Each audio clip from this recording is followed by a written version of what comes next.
you South High kids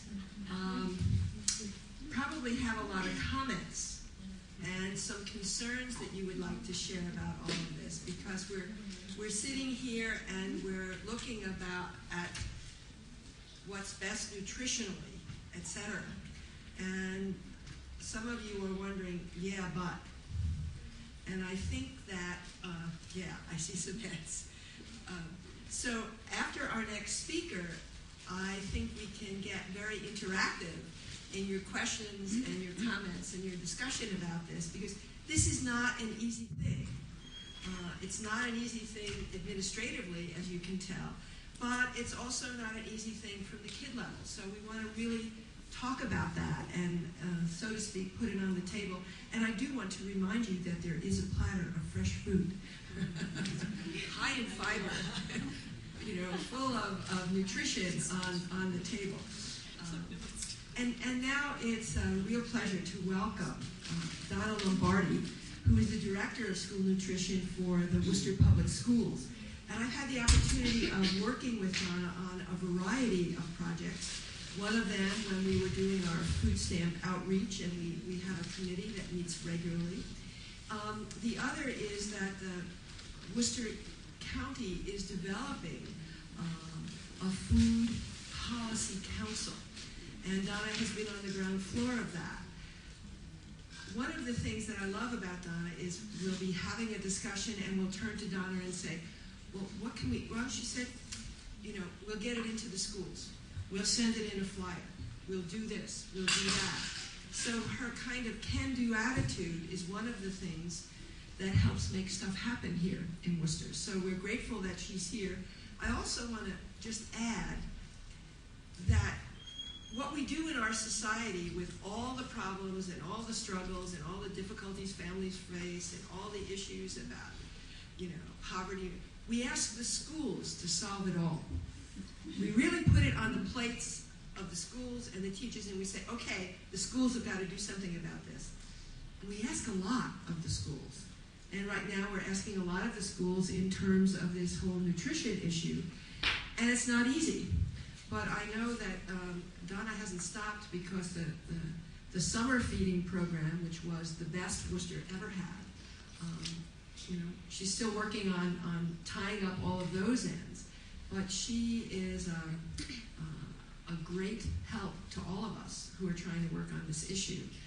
And she's going to share with you some of the struggles that she encounters all the time. She will also share with you that the school system has recently won some very interesting grants due to her efforts. So, Donna?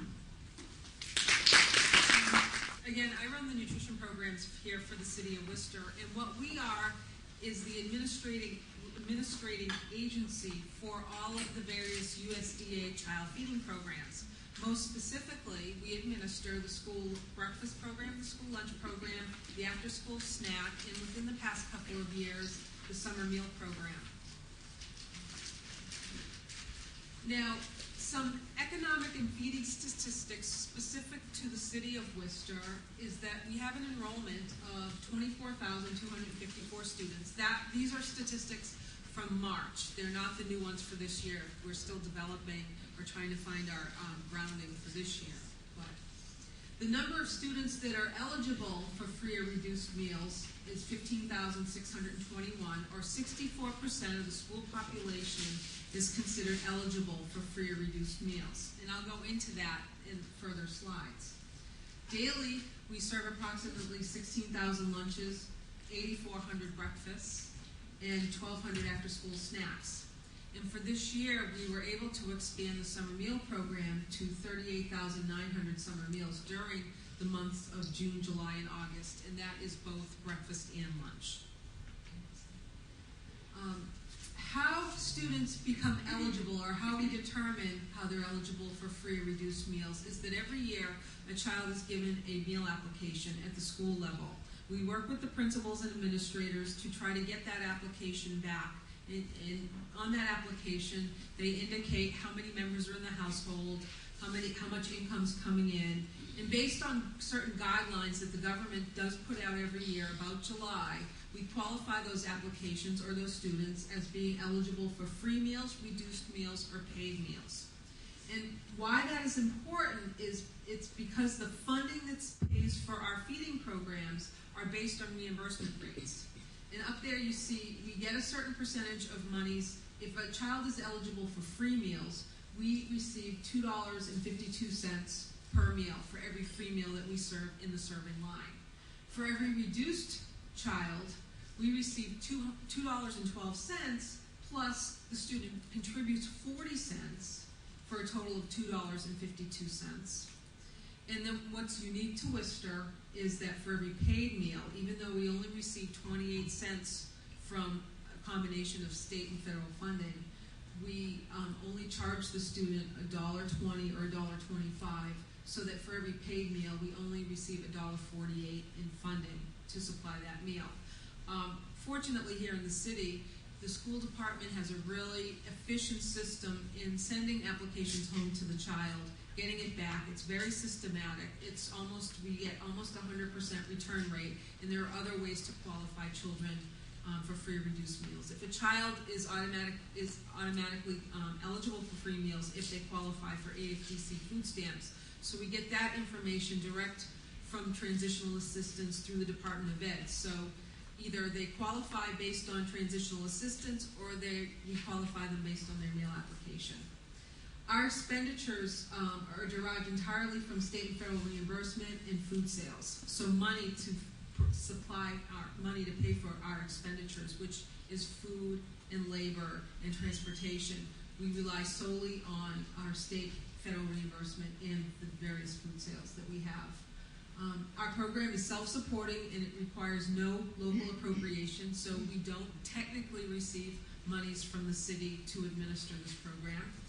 And the goal of the program is to expand meal participation by providing helpful options that ensure that all students are well nourished regardless of the economic status. Now that is the school department policy that we have in administering all these programs.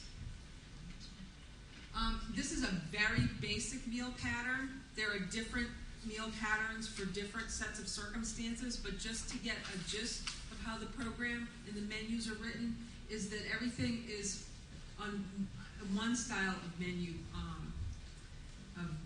menu development. It's based, and Laura had referred to this, on components. 1 serving of bread, 1 serving of protein or bread, 4 ounces of 100% pure juice or fruit, and 8 ounces of milk. That's the breakfast pattern. And then the lunch pattern requires all of the feeding programs. And I'm not just talking the city of Worcester, we're talking about every feeding program in the nation, because this is a USDA program administered by the Department of Ed. Lunch requires 2 servings of bread, 2 ounces of protein, a half cup vegetable, half cup of fruit, 8 ounces of milk. That's just a basic pattern. It's not into the little nitty-gritty details. There's an alternative way to plan menus, which is called Nutrient Standard Menu pattern, which requires the districts to serve a meal based on the nutrient content and density of that meal, which requires a nutrient analysis. There are also parameters for fat and total calories and other different types of nutrients. Currently, through the Section 204 of Public Policy Law 108-265 requires every district to have a local wellness policy. And we are supposed to have this implemented, and we do in the city of Worcester by the start of school, which was last year. We need to include nutrition guidelines selected by the local educational agency, and that would be the city of Worcester here, for all foods available on each school campus under the local educational agency during the school day, with the objectives of promoting student health and reducing childhood obesity. It's very broad in general. Each district's wellness policy is extremely different. They're not standardized and they're not uniform. The wellness policy school nutrition specifics that are here in the city of Worcester, what it did was it enabled the school nutrition department to cohesively integrate a variety of nutrition positions and subsystems into one policy document. So the wellness policy requirement as part of this Child Nutrition Act enabled what we had already started from the groundwork, and we combined it cohesively into one document, along with a lot of other educational philosophies and requirements specific to the city of Worcester. The school nutrition department, we were able to set the standards for the nutrition components of that wellness policy. And we worked with members of the School Health Advisory Council, which is comprised of the school committee, nursing services, physical ed, principals, parents, healthcare providers, etc. They all make up this School Health Advisory Council. And it wasn't just nutrition in the school feeding programs that were spoken about. It was what were they going to do as far as physical education curriculum goes, and other different school-based components and operations that the students are exposed to.